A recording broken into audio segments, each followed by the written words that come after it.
sa usapin po ng transparency sa kanilang ginagawang hearing po, attorney? Yun.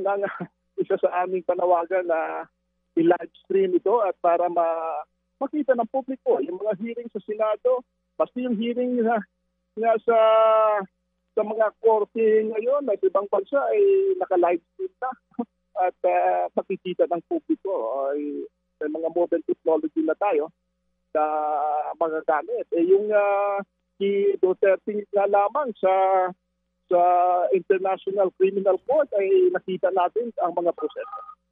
Opo. Nagpahayag si Chairman Andy Reyes sa isang committee hearing in the Senate na bukas na sila sa live streaming. Pero ngayon, kung inyo po nababantayan ng balita, attorney, mukhang nagdadalawang isip na naman siya at nagbabago ng tono.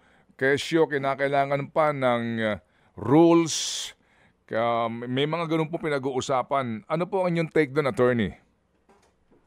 Yung pag-adapt ng rules ay palagay ko hindi mahirap yan at common sense lang naman ang ginagamit yan para buksan itong mga proseso ito. Alam naman natin na napaka-importante ng proseso ito at nasa marami ng modern technology ngayon na magagamit at yung mga tao talaga ay restless na. At kung restless ang mga tao ay maaaring yung mga reckless ay gagamitin ito para at least magamit nila sa kanilang their own political purpose or their own personal interest. Attorney, kasi dito sa kanilang binabanggit na pag-uusapan daw na rules, no?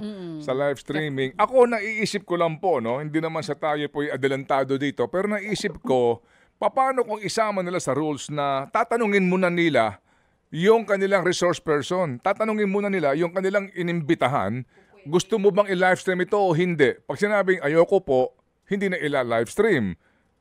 What do you think? Palagay ko yung obserbasyon na yan ay may negative effect yan sa publiko. At palagay ko parang selective yan. Mayroong kung hihingi ka pa ng pahintulot ay probably ibang objective yung kabila. Kung lalong-lalo na kung may mabigat silang mga issue na hinaharap yan o sila ang mga responsable sa mga korupsyon na yan.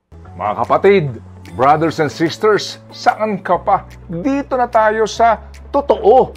Dito na tayo sa True FM. Mga kapatid, mag-subscribe and follow po kayo sa social media accounts ng True Network PH. Yan po kami, hanapin nyo lang True Network PH, Facebook, Instagram, YouTube, TikTok, and podcast.